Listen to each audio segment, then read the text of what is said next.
The first thing Jax heard that morning was the sound of something screaming, a high-pitched metallic wail that made him jolt upright in his cot, heart hammering like someone had just shoved a plasma rifle under his chin. For half a breath, his brain whispered attack, breach, get your weapon. Then he realized it was only the hydrospanner in his pocket-sized workshop throwing another tantrum. The tool's motor had been grinding since yesterday, and apparently, it had chosen this ungodly hour to stage a rebellion. Jax groaned, dragged a hand over his face, and muttered, "Perfect. Even my tools are plotting against me now." He stumbled out into the repair bay, bare feet sticking slightly to the oil-streaked floor. The neon glow of Haven 9's artificial dawn filtered through the overhead glass panels, bathing rows of half-gutted hovercrafts and dismantled drones in a soft blue haze. The hydrospanner wailed again. Jax smacked it against the bench until it shut up. Suspense broken, crisis averted, for now. He sank onto a stool, squinting at the cluttered wall of parts and wondering if this was the morning he'd finally give up and wire a coffee dispenser directly into his bloodstream. That was when the bay door chimed. Jax frowned. No one sane visited this early, especially not in this district, where morning was a loose concept and most of the population was still face down from last night's festival drinking. He dragged himself over, expecting some drunk spacer who'd crashed their ride through a neon billboard. Instead, the door slid open with its usual reluctant hiss, and in walked the kind of customer who did not belong in a grease-stained mechanic's bay. She moved like the air bent politely out of her way, tall and self-assured, wrapped in a travel cloak that shimmered faintly with every step. Midnight black hair framed her face, and when she pushed the hood back, Jax nearly dropped the rag he was holding. Her ears. Long, graceful arcs rising like an artist's sketch of starlight, made her look like something out of a hollow myth, not the reality of a scrapyard orbiting colony. Jax blinked, then did what he always did when life shoved something suspiciously extraordinary in front of him, he covered it with sarcasm. Just to be clear, lady, this is a repair shop, not an audition for Interstellar Fashion Week. You might be lost. The fancy dress balls down the corridor, left at the noodle stand. Her mouth curved, amused. I'm not lost. My vessel requires attention. Right, Jax muttered, trying to sound casual even as his gut tightened in that too familiar way, like the universe had just tossed a live grenade into his lap and was daring him to juggle. He shoved the rag into his pocket, smearing grease across his coveralls, and gestured toward the hangar. Well, if it's making weird noises, congratulations, you've come to the right guy. I'm fluent in grumbles, clanks, and engines that sound like they swallowed gravel. That earned him a quiet laugh, and for a moment the tension in his chest eased. But the first thing Jax heard that morning was the sound of something screaming, a high-pitched metallic wail that made him jolt upright in his cot, heart hammering like someone had just shoved a plasma rifle under his chin. For half a breath, his brain whispered attack, breach, get your weapon. Then he realized it was only the hydrospanner in his pocket-sized workshop throwing another tantrum. The tool's motor had been grinding since yesterday, and apparently, it had chosen this ungodly hour to stage a rebellion. Jax groaned, dragged a hand over his face, and muttered, "Perfect. Even my tools are plotting against me now." He stumbled out into the repair bay, bare feet sticking slightly to the oil-streaked floor. The neon glow of Haven 9's artificial dawn filtered through the overhead glass panels, bathing rows of half-gutted hovercrafts and dismantled drones in a soft blue haze. The hydrospanner wailed again. Jax smacked it against the bench until it shut up. Suspense broken, crisis averted, for now. He sank onto a stool, squinting at the cluttered wall of parts and wondering if this was the morning he'd finally give up and wire a coffee dispenser directly into his bloodstream. That was when the bay door chimed. Jax frowned. No one sane visited this early, especially not in this district, where morning was a loose concept and most of the population was still face down from last night's festival drinking. He dragged himself over, expecting some drunk spacer who'd crashed their ride through a neon billboard. Instead, the door slid open with its usual reluctant hiss, and in walked the kind of customer who did not belong in a grease-stained mechanic's bay.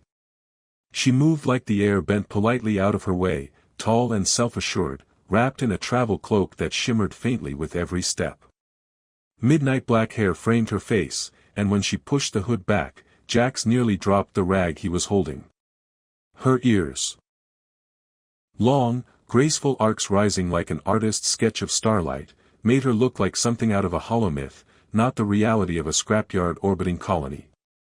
Jax blinked, then did what he always did when life shoved something suspiciously extraordinary in front of him. He covered it with sarcasm.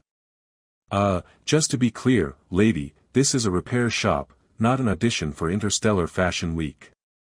You might be lost. The fancy dress balls down the corridor, left at the noodle stand. Her mouth curved, amused. I'm not lost. My vessel requires attention.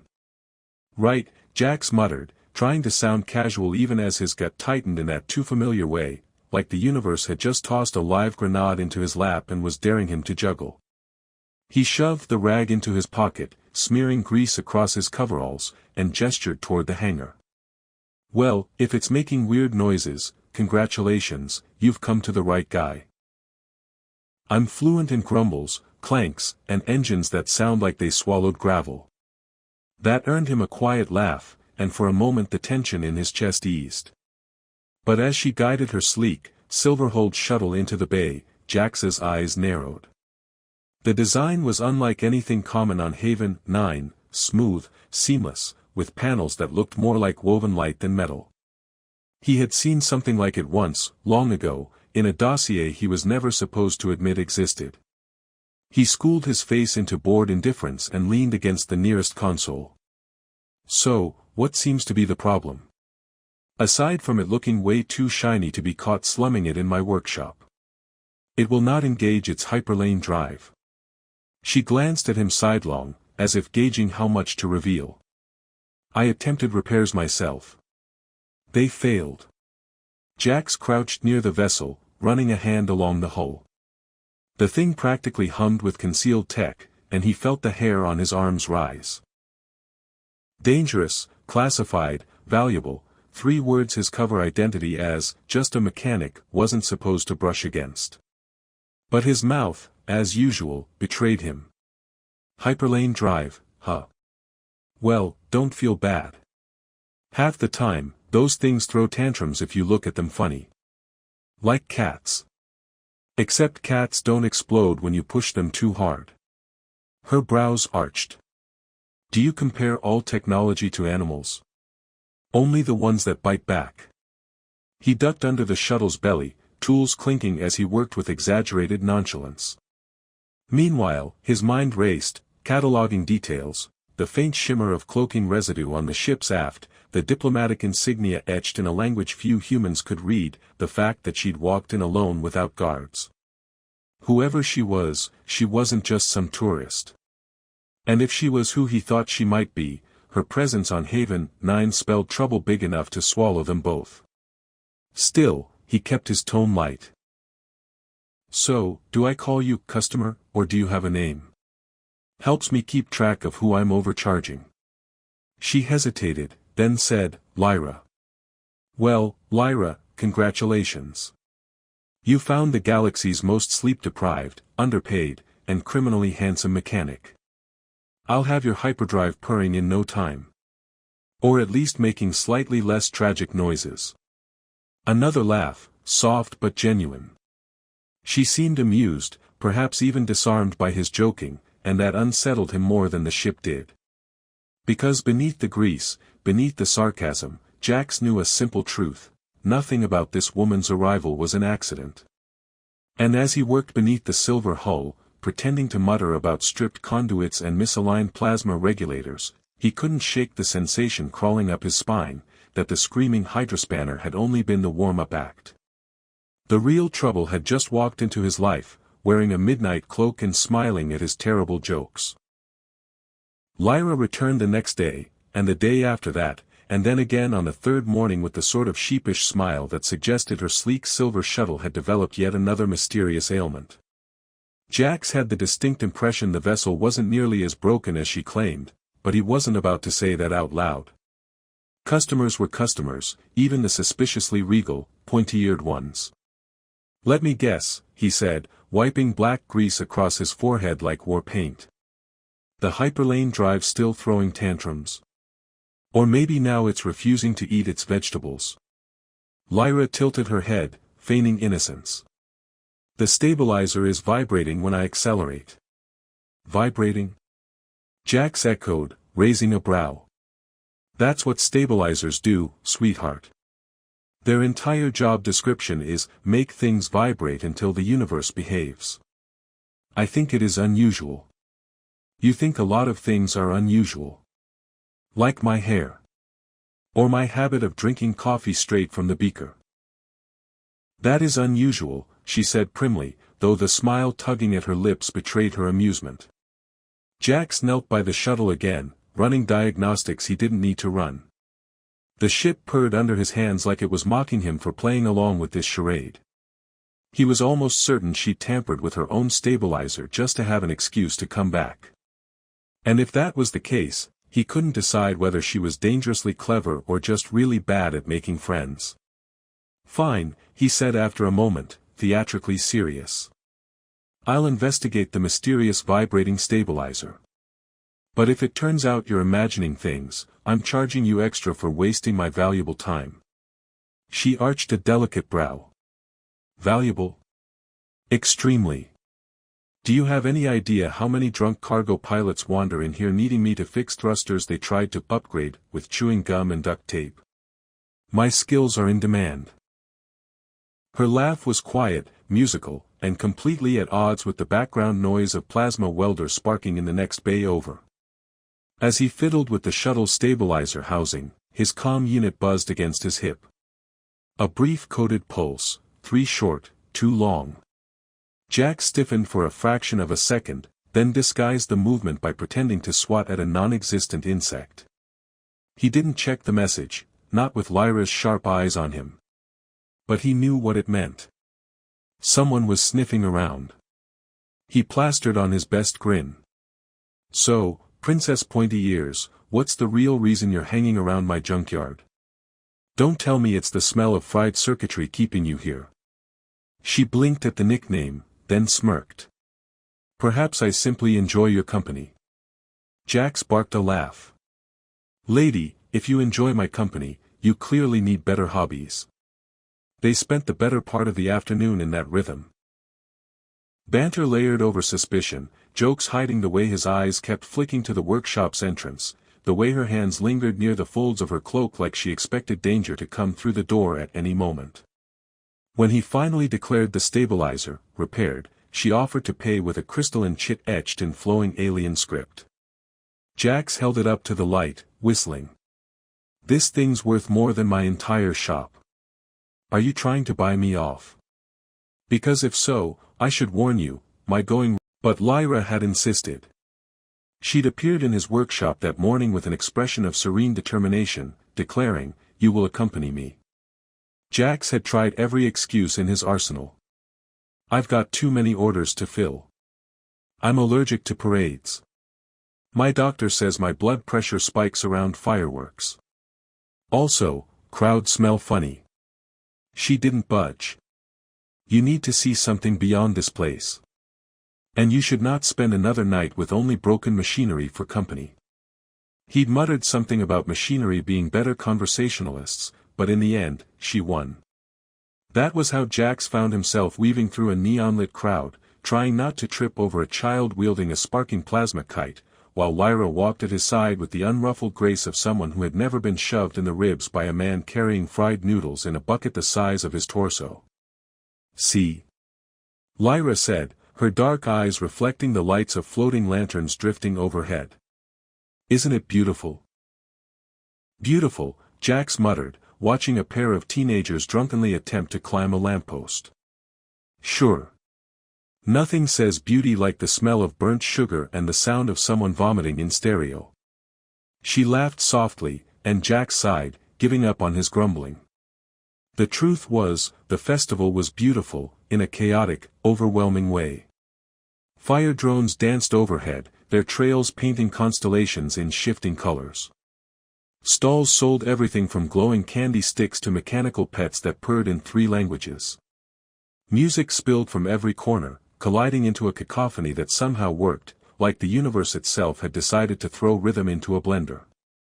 Lyra bought 2 skewers of candied fruit from a vendor, handing one to Jax. He eyed it suspiciously. Is this safe? Or is it going to crawl off the stick and start a family in my toolbox? It is fruit, she said patiently. You say that like I'm supposed to trust anything on a stick. Last time I tried that, it was fried squid pretending to be chicken pretending to be edible. She took a delicate bite, ignoring his commentary, and he eventually gave in, chewing thoughtfully. It wasn't bad. Sweet, sticky, a little crunchy.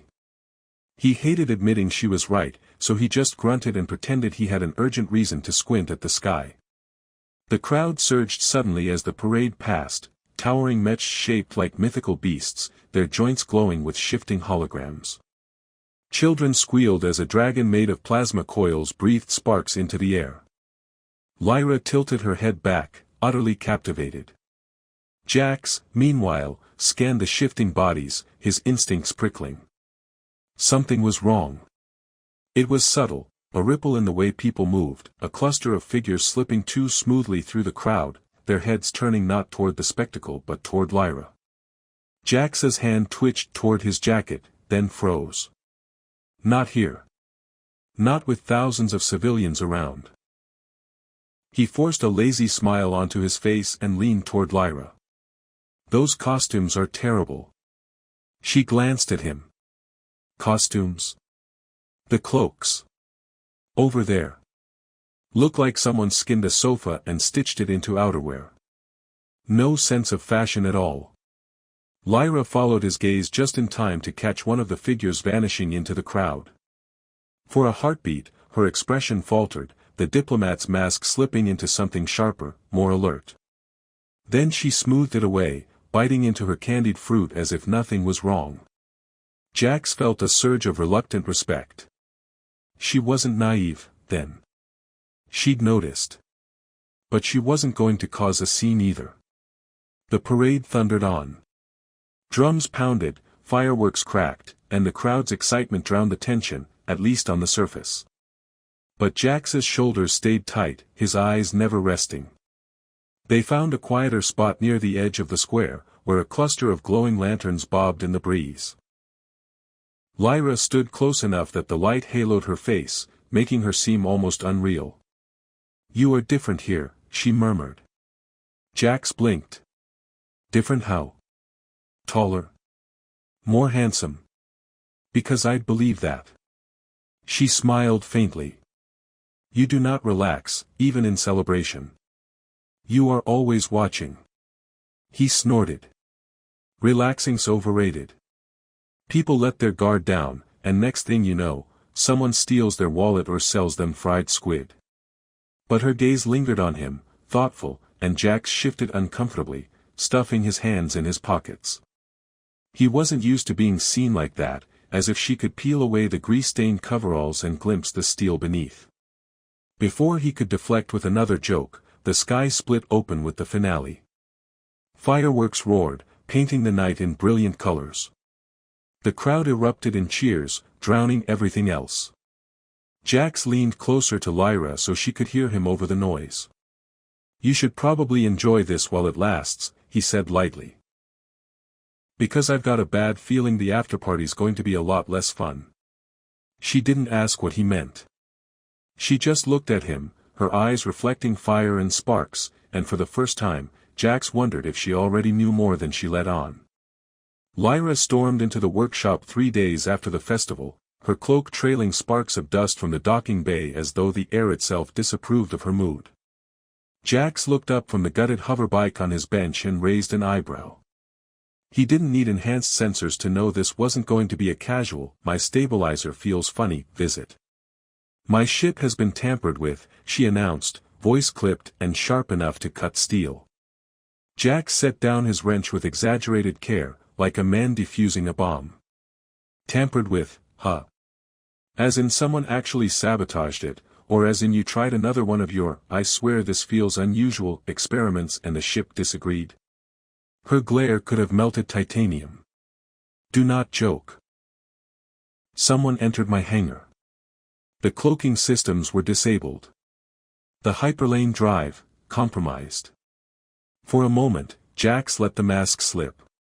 Just a flicker of real tension, before he leaned back against the bench and forced on a crooked grin. Well, look at that. You've officially joined the ranks of Haven 9 residents. First your wallet gets stolen, then your ship. Next up, some joker's going to try and sell you a timeshare on the asteroid belt. She didn't laugh. Not even a twitch. Jack sighed and stood, wiping grease across his coveralls. Fine, fine. Show me the patient before she flatlines. They walked into the docking bay where her silver vessel sat gleaming under harsh lights. Jax crouched by the drive housing, scanning it with a handheld tool. Within seconds he spotted the subtle irregularities, tiny misalignments, foreign residue on the conduits. Someone had slipped past the colony's security and into her bay. And not just anyone. These adjustments were precise, deliberate, almost artistic in their intent. Whoever it was hadn't been trying to break her ship. They'd been leaving a message: we can reach you anytime we want. Jax forced his shoulders to stay loose, his tone easy. Well, the good news is, your drive isn't fried. The bad news is, someone's been poking around in here like it's a buffet. And not the good kind with real food, but the sad one where all the pasta tastes like glue. Lyra folded her arms, ears tilting back in irritation. You are too calm. Calm is my brand, Jax replied, digging deeper into the drive's guts. If I started panicking every time someone messed with a hyperlane coil, I'd have wrinkles so deep you could park a star cruiser in them. But inside, his chest burned with the certainty that the noose was tightening. Whoever had been shadowing them at the festival hadn't wasted time. They'd found her. And by extension, him. He yanked the final bolt loose and slid the drive core free, holding it up with a mock flourish. Tada! Your baby just needed a checkup. I'll patch the tampering, reset the regulators, and she'll be humming smoother than a bar singer trying to get free drinks. Lyra tilted her head. You make light of everything. Of course. Otherwise I'd have to admit how much trouble we're in. He winked, and she gave him that long, unreadable look again, the one that made him feel like she saw right through his jokes and grease stains, down to the soldier crouched underneath. They worked in silence for a while, Jax's hands moving with practiced precision as he purged the corrupted pathways. Lyra stayed close, not hovering exactly, but not far either. Her presence was both grounding and distracting, like standing near a fire you couldn't decide was warming or burning you. Finally, he slid the drive back into place and wiped his hands. There. All patched. Shouldn't give you any more problems unless you go joyriding through a black hole, and if you do that, don't expect warranty coverage. Her lips quirked, just slightly. Thank you. Don't thank me yet. I haven't given you the bill. Spoiler, it's astronomical. She actually laughed then, a quiet, genuine sound that seemed to chase some of the shadows from the hangar. Jax felt it sink into him, dangerous and warm, and immediately reached for another joke to shield himself. Careful. If you keep laughing at my jokes, I'll start thinking you like me. Her eyes flicked to him, unreadable again. And if I did? Jax froze, wrench halfway back to the bench. His brain scrabbled for something witty, something deflecting, but for the first time in years the words tangled. He covered with a grin that felt just a little too forced. Then I'd say your taste is worse than your stabilizer diagnostics. She shook her head, amused but not pushing further. Instead, she turned toward the ship's cockpit, inspecting the systems he'd reset. Jax leaned against the hull, exhaling slowly. He'd danced on razor edges before, missions where one wrong word meant death, but somehow this felt sharper. One slip, and she'd know he wasn't the man he pretended to be. The bay doors groaned as another ship passed outside, its engines rattling the walls. Lyra glanced at the noise, then back at him. "Do you ever tire of pretending?" Jax blinked. "Pretending what?" "That nothing is serious. That everything is a joke." He swallowed hard, forced his smile wider, and said, "Hey, somebody's got to keep morale up around here.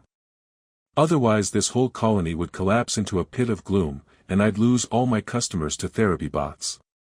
But as he watched her climb back into her vessel, testing the controls, Jax knew she'd struck too close. Pretending was his lifeline, his shield, his cover. Without it, he was just a man with blood on his hands, hiding behind a mechanic's mask. And judging by the way her gaze lingered on him, Lyra wasn't going to stop peeling at that mask until she saw what lay beneath.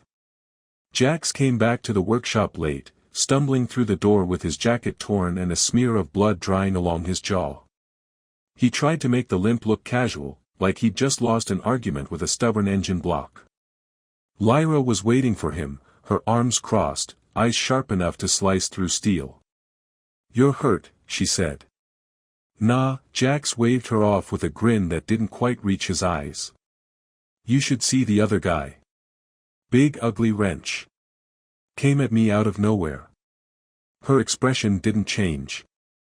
If anything, her ears angled ever so slightly back, like a signal he was too human to fully read but clear enough in its meaning. She didn't buy it. "Jax," she said, voice quiet but edged. "That is not from a wrench." He shuffled past her, trying not to wince as his leg reminded him just how deep the cut was. "Listen, if I told you the truth, that the floor attacked me, you wouldn't believe me anyway." He lowered himself onto a stool, digging through the drawer for antiseptic. "Floors are vicious. Always lying in wait." Lyra stepped forward, plucked the bottle from his hands, and knelt beside him. Without asking, she cleaned the wound with steady, efficient motions. Jax hissed but refused to let go of the joke. "See?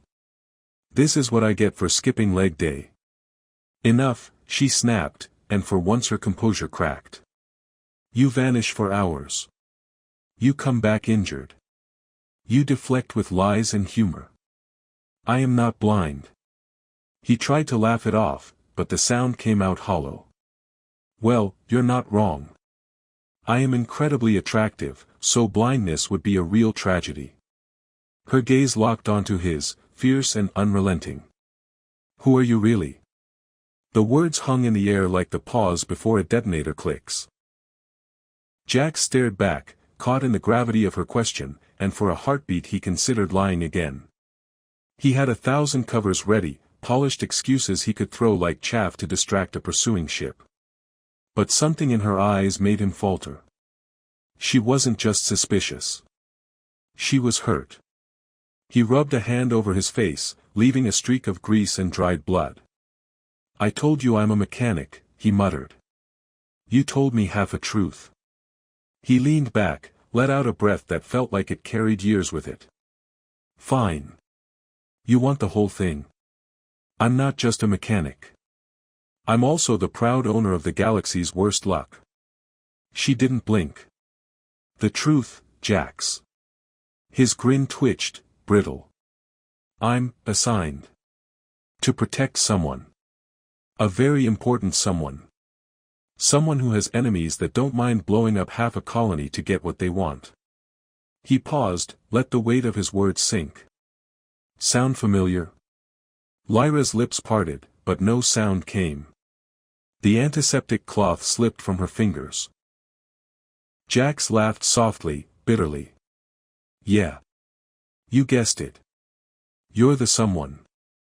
Silence pressed down on them, thicker than the humming engines outside. Lyra stood slowly, her expression unreadable. "All this time, you have been lying to me." "Not lying," Jax said quickly.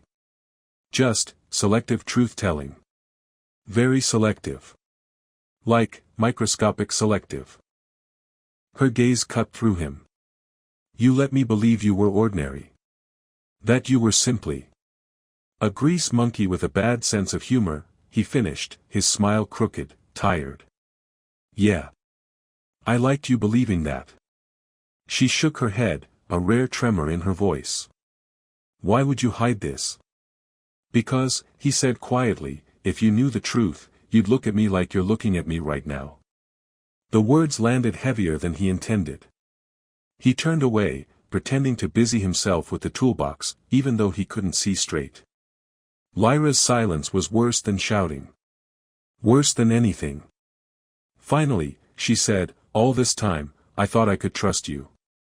He forced a grin over his shoulder. Hey, you can still trust me.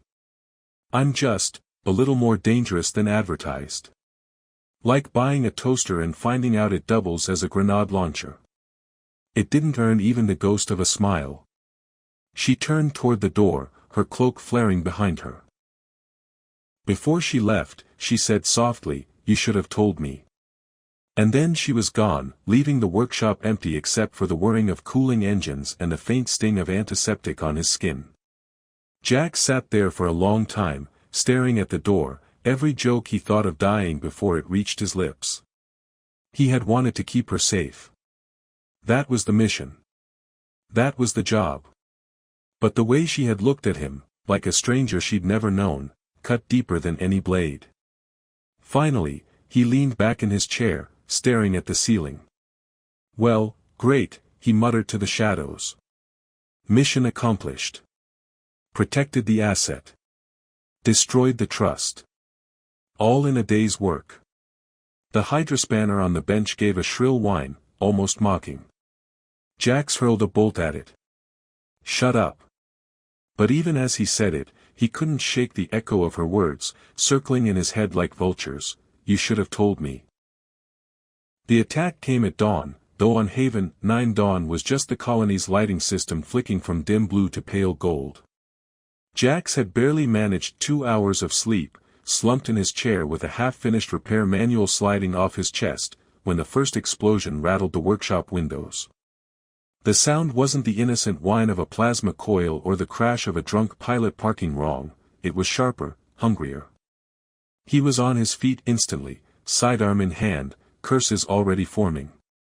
The comm unit on his bench blared red warnings, hostile presence detected.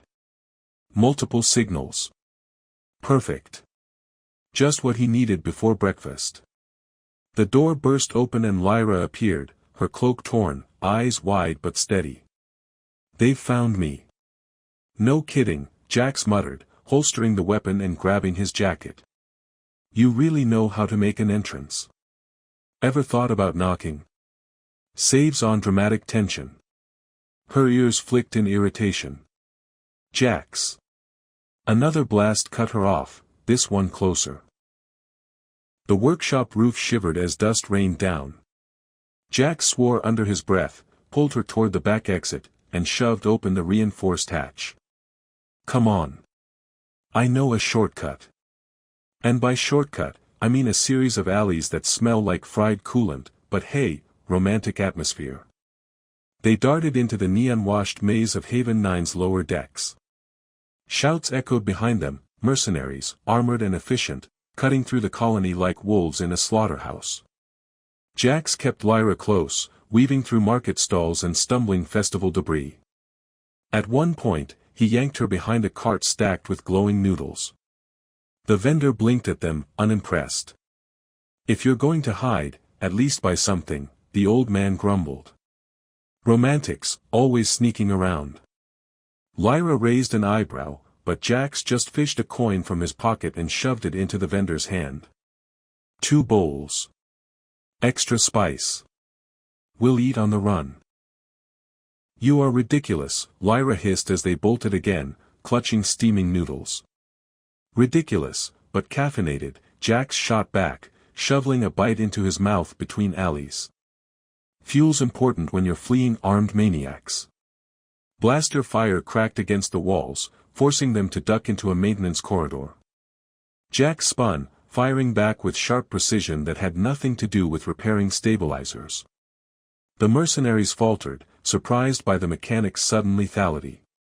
Lyra's gaze lingered on him, not shocked anymore, just watchful, as if she were finally seeing the man beneath the jokes. They pressed deeper into the colony's underbelly, through dripping tunnels where coolant pipes hissed like serpents. Jax checked corners with the ease of long practice, every step calculated, but his grin never slipped. Good news, Princess Pointy Ears, we're still alive. Bad news? My favorite jacket now has a ventilation system. A blaster hole smoldered near his shoulder. Lyra gave him a look somewhere between exasperation and concern. You make light even in this? Sure. Keeps the panic from getting bored. At last, they stumbled into the docking tier, where battered freighters lined the platforms. Jax herded her toward a nondescript shuttle, its hull patched with mismatched panels. She's ugly, but she's mine. Well, technically she belongs to a guy who lost it in a poker game, but possession is 9/10 of the law. They scrambled aboard. Jax slammed the hatch shut, fingers flying across the controls. Engines coughed, sputtered, then roared to life. Outside, mercenaries swarmed into the hangar, shouting orders. Lyra dropped into the co-pilot seat, her hands moving instinctively across alien consoles Jax hadn't bothered to reconfigure. Together, they launched. The shuttle lurched free just as blaster fire raked the hull. Jax hooped, banking hard toward the stars. See? Easy getaway. Smooth as butter. The ship shuddered violently. Lyra clutched her seat. Butter does not shudder. Clearly you've never had the colony cafeteria's butter substitute. They shot into the void, Haven 9 shrinking behind them in a blaze of alarms and sparks. But the reprieve was short. Sensors wailed as enemy craft peeled off from the colony, sleek hunters angling straight for them. Jax muttered, of course. Because a peaceful escape would be too much to ask. He twisted the controls, diving through an asteroid belt lit by scattered beacons. Debris spun around them, sharp shadows and deadly silence broken only by the ping of pursuing fire. Lyra's voice was steady, even as her hands gripped the console. They will not stop. I know, Jax said, jaw tight. Then he forced a grin. But look on the bright side, you wanted adventure. And this is way cheaper than a theme park. He juked the shuttle between asteroids, scraping paint and probably losing half the undercarriage. One enemy fighter clipped a rock and spun into pieces. Another stayed on them, relentless. Jax muttered a prayer to the gods of malfunctioning machinery and slammed the auxiliary systems. The rear thruster coughed out a plume of unstable plasma, igniting the space behind them in a blinding flare. The pursuer vanished in the blast. Silence fell in the cockpit, broken only by the hum of surviving engines. Jax leaned back, panting, adrenaline still flooding his veins. Well. That went better than expected. Which isn't saying much, because I expected us to explode. Lyra turned to him, her face illuminated by the faint glow of the console. You are not who you pretended to be. He tried for another joke, something light, but the word stuck. Instead, he just looked at her, shoulders heavy. No, he admitted. I'm not. For a long moment, they sat in the drifting shuttle, the void pressing close around them. Outside, stars glittered cold and endless. Inside, Jax finally let the grin slip, just a little, and Lyra finally saw the truth he'd been hiding behind sarcasm and grease. And yet, when she reached across and placed her hand briefly on his, there was no accusation. Just quiet, steady warmth. Enough to keep him from unraveling entirely. Jax cleared his throat, forcing a crooked smile back into place. Well, now that we're fugitives, I hope you like long road trips. No snack breaks, though. Unless you count noodles. Lyra shook her head, but her laugh, soft and reluctant, carried through the cockpit. And for the first time since the explosions began, the stars didn't seem quite so cold. Jax had flown the shuttle into deep black, far past Haven 9's comm range, until the stars themselves seemed to stretch and whisper around them. The hull creaked like an old man's knees every time he adjusted the thrusters, and a worrying vibration thrummed through the floor. Lyra sat beside him, silent, her gaze fixed not on the stars but on him. Jax, ever the professional, pretended not to notice. "So," he said at last, tapping a screen that displayed more static than data, "the good news is the pursuers gave up. The bad news is the ship's NAV system thinks we're in 3 different quadrants at once, which means either it's broken or we've discovered quantum tourism." Lyra's lips pressed into something that wasn't quite a smile but wasn't distant either. "Quantum tourism? Yeah. You buy 1 ticket, but you end up on 3 vacations simultaneously. Downside, triple sunburns." She shook her head, but the tension in her shoulders eased slightly. He caught it, stored it away. Humor wasn't armor, it was leverage. The shuttle rattled again, making the noodle cartons on the floor rattle like dice. Lyra arched a brow. "This vessel will not last." "Don't insult her," Jack said, patting the console. "She's sensitive. Besides, I've seen worse. Once rode an escape pod through an ion storm with nothing but duct tape and the will to complain." "Did you survive?" He grinned. "What do you think?" Her gaze lingered on him, ears tilted in quiet amusement, and for a fleeting moment it felt like the universe wasn't hunting them. Then the long-range sensors crackled to life with a tone Jax recognized too well. He leaned forward, scanning the feed. "Oh." Lyra tensed. "What is it?" "Signal lock. Big one. Looks like our friends sent a beacon ahead of us." And, he squinted, tapped the screen. "Yep. That's a destroyer-class cruiser. Shiny, mean, and probably very offended we blew up their fighters." She leaned closer, her voice low. "Can we outrun it?" Jax tilted his head, considering.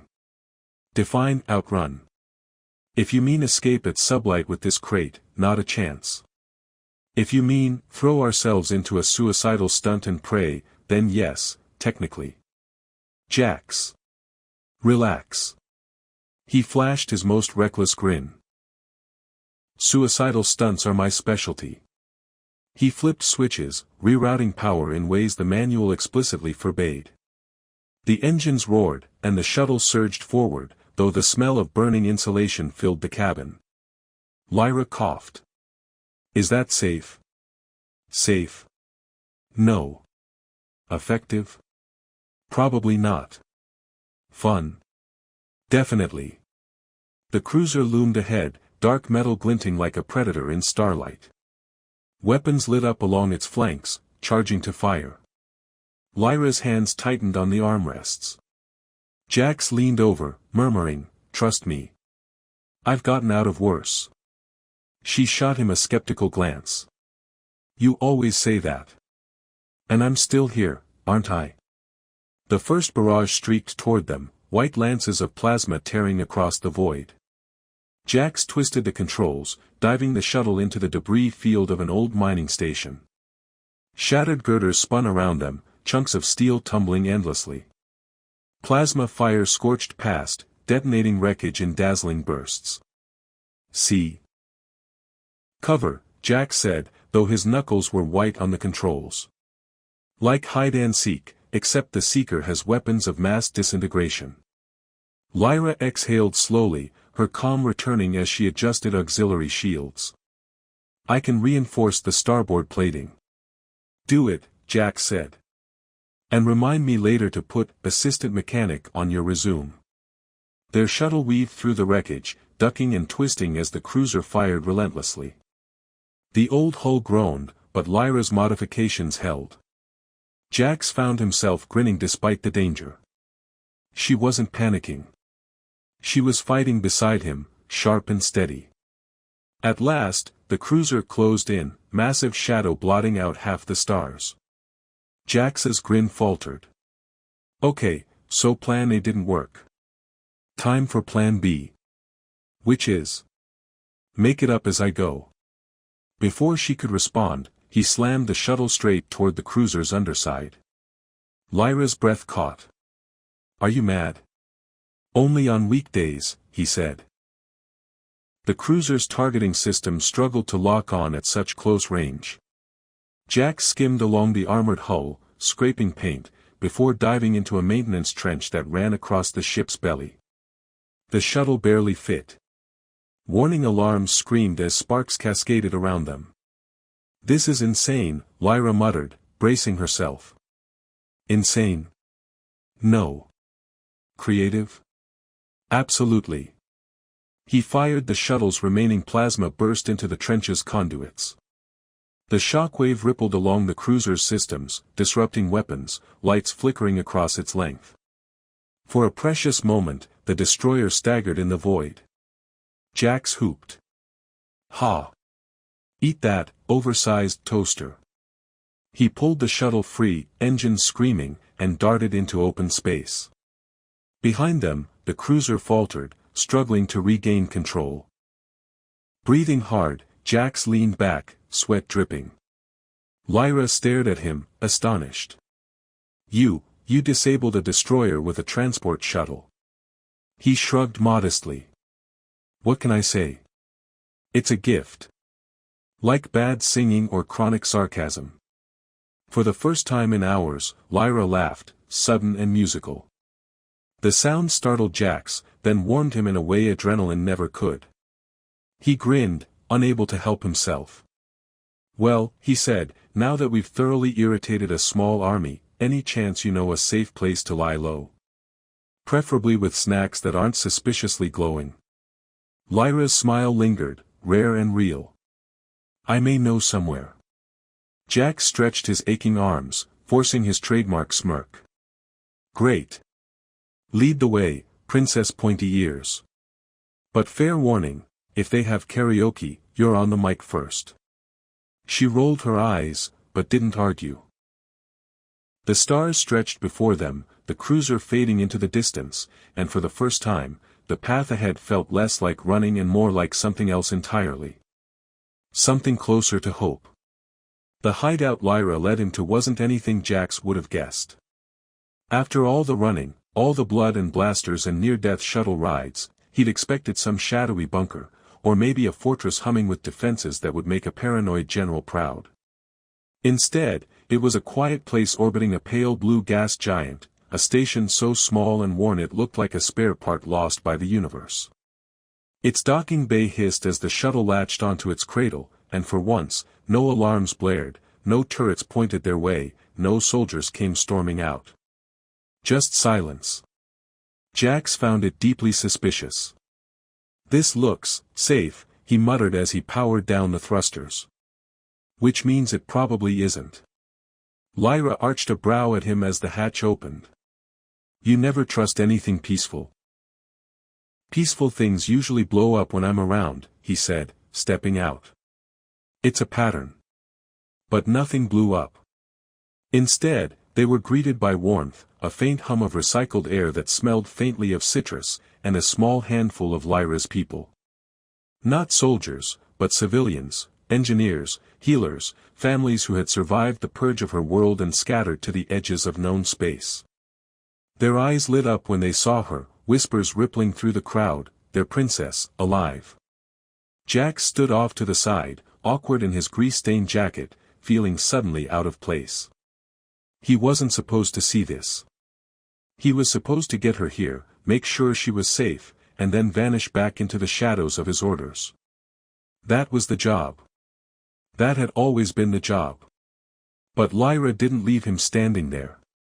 She turned to him, her hand brushing his sleeve, grounding him. Come, she said, her voice softer than he'd ever heard it. They should know who brought me home. Jack swallowed, rubbing the back of his neck. Yeah, about that. You might not want to advertise me. I've got this whole wanted by several governments thing going on. Her lips twitched in amusement, but her eyes were steady. Then we'll just call you what you've been, the mechanic who never gave up. It was easier to let her pull him forward than argue.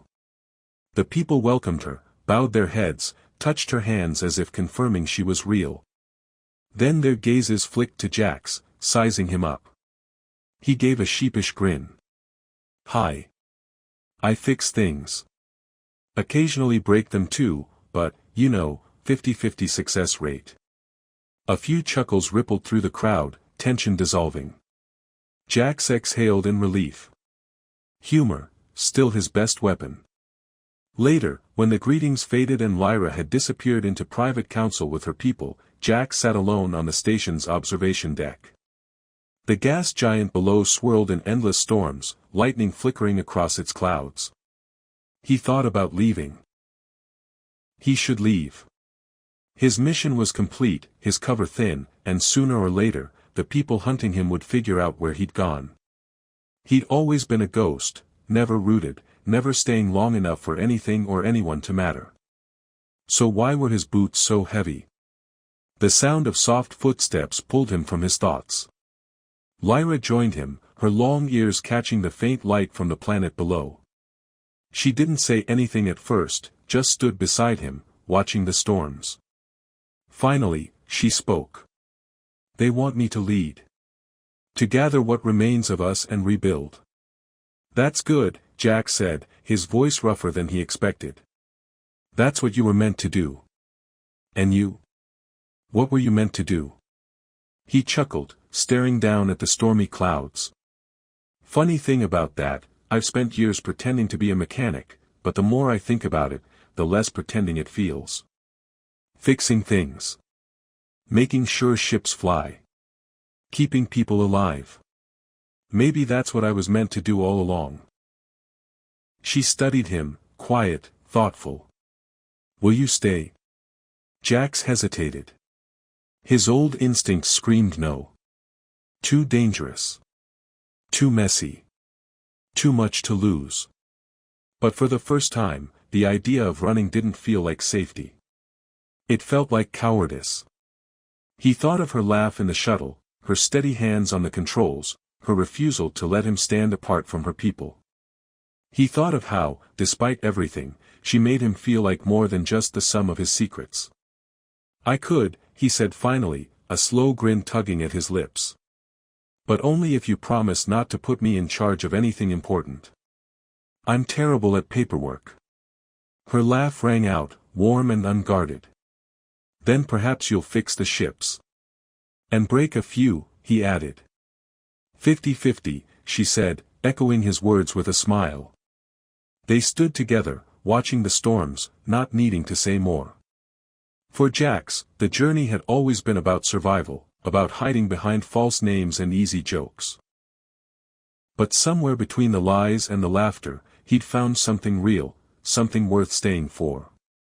And when the alarms inevitably sounded someday, when new threats rose and shadows came hunting again, he knew he'd face them differently. Not as a ghost. Not as just a mechanic. But as a man who had finally stopped running.